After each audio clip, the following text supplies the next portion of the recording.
Well, thank you very much indeed, Tim, for that kind introduction. The only real talent I possess is for brevity, luckily for you, something that we don't normally associate with academics, but there you go. What I'd like to do in this brief time available to me is to,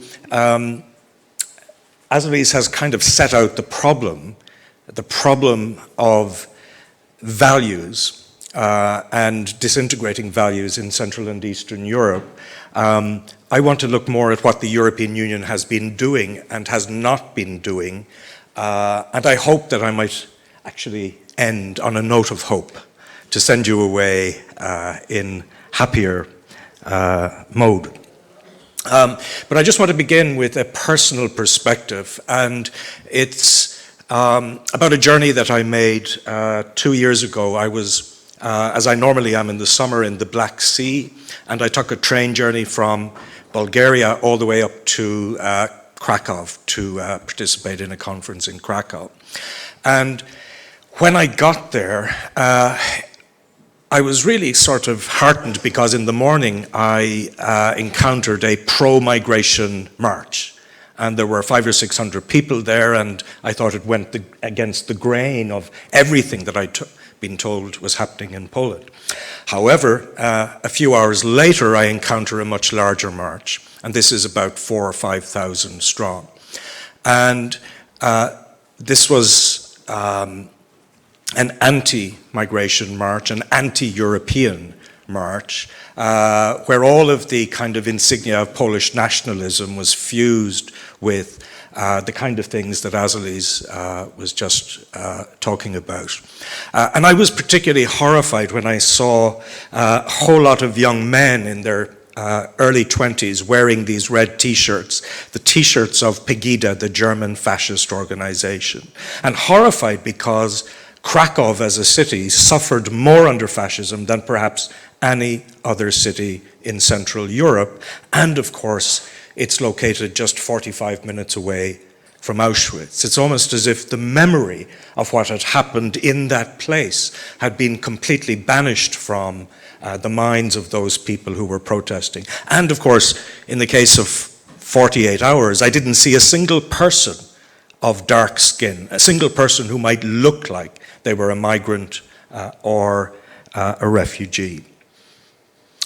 So that was very upsetting, and it brings me to an academic observation, a really important one over the last year or so by the Bulgarian intellectual Ivan Krastev, somebody who I've admired for a very long time, but he brought out a book which came out early last year called After Europe, and he was projecting the complete collapse of the European Union, that the European integration system, which began incidentally this day back in 1952 when the European Coal and Steel Community was formally constituted legally, and even argued that migration would break the European Union apart. I think he was wrong, and I'll come back to that a little bit later. But Krakow was really disturbing for another reason, in that my own engagement with the European Union really began in that dramatic year of 1989. This was the year when the Berlin Wall came down, and it was really accessible to us. It was the point where, for example, Sky News started broadcasting in real time so that we could see what was going on in Leipzig, in Prague, in Budapest, all of that building up to the dramatic fall of the wall on the 9th of November 1989.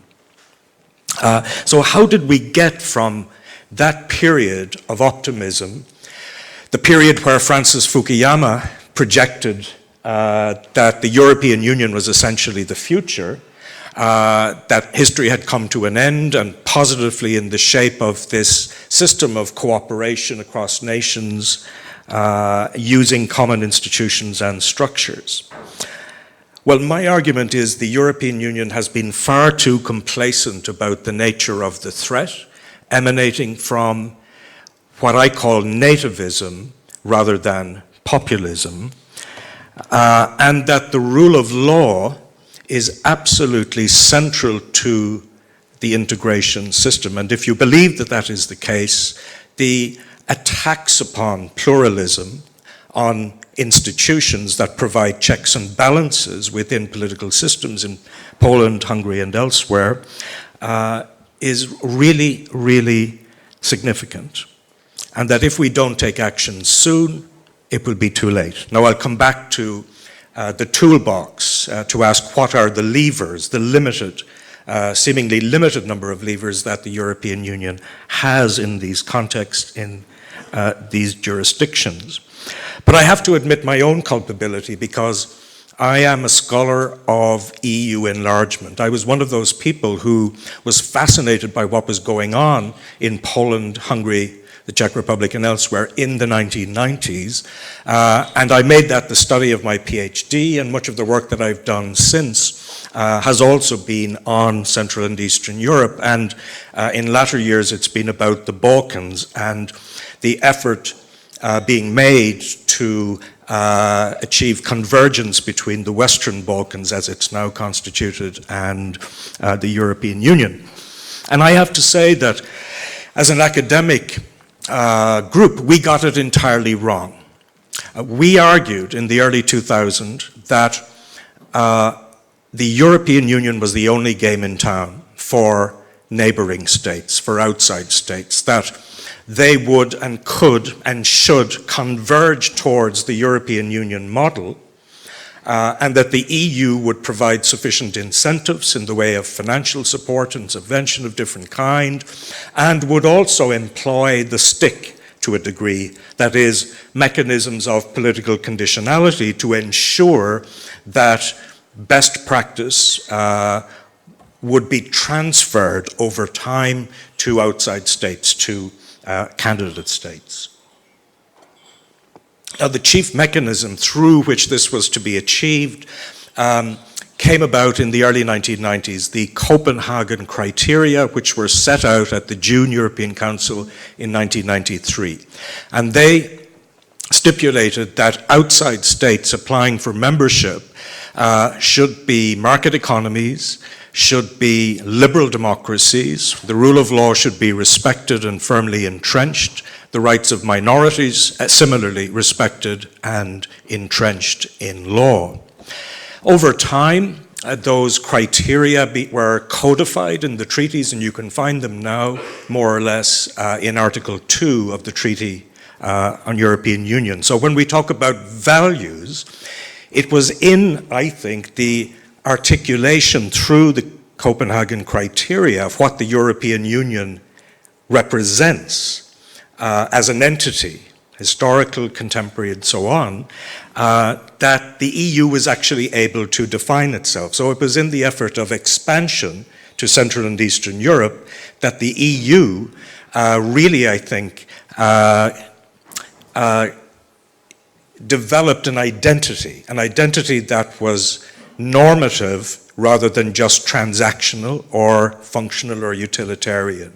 And that normative identity has come under enormous pressure. And just to show you the difference, if we go back to the early 2000s, there's a famous book that came out of the United States by one of the American neocons, Robert Kagan. It was called Of Paradise and Power. And he argued that at that time, the European Union had essentially entered a post-historical phase, a reference to Fukuyama and everything that Azalis was talking about. That, in fact, the EU had managed to build this system of integration, broke down barriers between states, managed to both deepen the nature of cooperation between those states and at the same time to expand membership of the club, and had escaped history. The contrast with the United States couldn't have been more clear if you look at the Iraq War, the debate in 2002-3. You remember that famous Security Council debate where France in particular spoke for the European Union, and it was all very different to the muscular kind of policy set out by the Bush administration. Well, we are a long way from the paradise depicted by Robert Kagan when he talked about the European Union in those terms. And the Copenhagen criteria for membership, which were applied subsequently not just to the 2004 round, but in 2007 when Bulgaria and Romania entered the EU, and then Croatia in 2013. All of that, it was suggested, represented a tremendous success. It proved that the EU was this extraordinary magnet for outside states to gravitate towards, that it was the anchor around which their transitions to democracy and the market economy could take place. This could be differentiated. It needn't happen at the same speed and in the same way, but the general direction was uniform, and it was of outside states converging to the EU model. Who now, set against the kind of things that Azelis has talked about in the Hungarian case, who now can talk about that kind of convergence or make the argument for transformation? And the really worrying thing, I think, is that what Viktor Orban did when he came back to office in 2010 has been replicated not just by the Law and Justice Party in Poland, but is increasingly, the playbook is being adopted by other would-be autocrats in the region. Romania, for example, has seen the return of the Ceausescuists. The old Communist Party came back to office in November 2016. There had been sustained success in Romania in fighting corruption, led by an extraordinary prosecutor called Laura Codruta-Covezi, who has just been sacked, actually, by the Constitutional Court. Why? Because she had been too successful. She puts one prime minister in prison, convicts another. The paramount leader of Romania, currently Mr. Dragnea, he's exactly the same function as Kaczynski in Poland. He's the real authority in Romania. He's little more than a thug who has a number of political convictions against his name for rigging elections and for graft. So there are demonstration effects. You can see some of this in Bulgaria as well, in the Czech Republic, and all of this suggests that the kind of strident nativism that Orban has propagated so successfully now has real currency and is traveling significantly beyond Hungary's borders. Now, what has the European Union been doing about this? Well, the answer is not a lot. Orban comes back to power in 2010. For some years, he very skillfully manages confrontation with the EU, so he deploys this kind of visceral anti-EU rhetoric at home. And yet when he goes to Brussels, if you look at the voting records in Council of Ministers, Hungary really doesn't diverge very much from the mainstream of the European Union. But he becomes emboldened over time, partly because he sees the European Union is just unwilling or doesn't have the capacity to respond. And for a time, people referred to him almost as a kind of grand old Duke of York, where he would march his forces right up to the top of the cliff and then engage in a tactical retreat, only to come back again with some other outrageous measure where he would challenge European norms. But that has changed, and he has become really, really emboldened. And one of the reasons for that, I would suggest, is because he has enjoyed almost whole-scale protection within the family of the European People's Party. And let's be clear, the EPP has behaved disgracefully in offering that protection to somebody who has set about the wholesale demolition of the rule of law and of pluralist institutions which have anchored Hungary since 1989. That has to stop. And we should be very, very clear about that. I mentioned Laura Codruta-Covezi in Romania. One of the really interesting things about this battle against nativism is that it is women who are leading the charge. In the case of Romania, we had an earlier Minister for Justice called Monica Macovei, and she really was the first person in Romania amongst the political class to challenge the abject level of corruption and the activity of the oligarchs and their supplicants within politics on both sides of the political divide. In the case of the European Parliament, we saw a recent resolution sponsored by a Dutch MEP, Judith Sargentini, and that vote was a really important one. By 39 to, I think, 17, the relevant committee, the Justice Committee in the Parliament, voted to begin an Article 7 procedure against Hungary. That's really important. The Parliament is going to vote on this in plenary session in September, and I would hope that the Parliament does pass that resolution. Incidentally, I should mention that the Fine Gael MEPs have behaved very honourably throughout this, unlike many others in the EPP. Where these votes have come up in the European Parliament, they have voted against Orban. Now, why do these transgressions matter? Well, for all kinds of reasons, but one of them is that member states need to be able to rely on the principle of reciprocity, that the rule of law is applied in a fair and not impartial, not arbitrary way throughout the European Union. EU citizens rely on this, so of course do businesses that work across borders. And here, and it's very interesting, the recent Irish case where Justice Donnelly made a referral to the European Court of Justice. She's faced with an extradition warrant for a Polish national, and she makes the referral because she isn't confident that the Polish judicial system can deliver a free trial to that individual. We've had an opinion offered, and I think this week we're going to see the full decision by the European Court of Justice. It's a hugely important case, I think, for all kinds of reasons.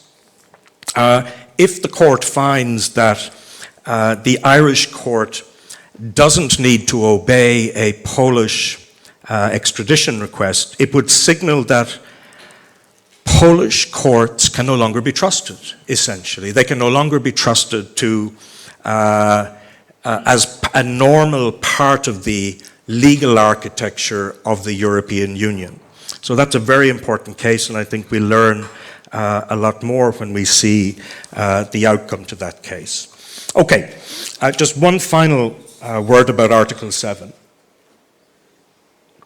I mentioned that the EU had been less than stellar in its response, and part of the reason for this is that the key mechanism that is there that might allow the Union to respond to these transgressions is a very blunt instrument, to say the least. And some would argue it was designed in that way to ensure that it couldn't actually be used or used effectively. There are a number of different elements to Article 7. The one that gets most attention is Article 7.3, which is the sanctioning mechanism, so that potentially a member state could have its voting rights in the Council of Ministers suspended. Okay? Now, we are nowhere near that happening in the case of Poland, where the Article 7 case was opened last December, finally, belatedly, by Mr. Timmermans and the Commission. But even to get to that point, the threshold is really, really high. First of all, you need a proposal by 1/3 of the member states, by the Parliament or by the Commission, and then the Council, acting by a majority of 4/5 of its member states, obtaining the consent of the Parliament, may determine that there is a clear risk of a serious breach of the values enshrined in Article 2 by a member state. And then there's a whole protracted process whereby the member state in question gets a hearing, you go back and forth, and the experience thus far, and I take my cues from leading EU law specialists, Professor Dmitry Kochanov in Groningen, Laurent Peck, who used to be in Galway, is now in Middlesex. They've done extraordinary work in tracking the engagement by the European Commission with the Polish government over the last number of years, and with the Hungarians as well. And what they see is this recurring pattern where the EU response is reluctant, belated, and ineffective. And their argument is that if that pattern persists, and it will be almost impossible to move to the next stage of Article 7, which will require unanimity, and if that pattern persists, the corrosion of the integration process will accelerate. I think they're absolutely right. I think this is something that hasn't gotten nearly enough attention in our part of the world. We've been preoccupied by Brexit and by other things. But the pace at which this is happening and accelerating, I think, should concern all of us. The Commission has moved belatedly to try and create a link between rule of law issues and the dispersal of EU funds under the multi-annual financial framework. But it is far from clear that the member states will accept that proposal, and you can be absolutely sure that Poland, Hungary, Bulgaria, and Romania will be absolutely opposed to this. So we are in for, I think, a titanic battle when it comes to the budgetary process. This is one element of it, but I think it's a very, very important one. Thanks very much indeed.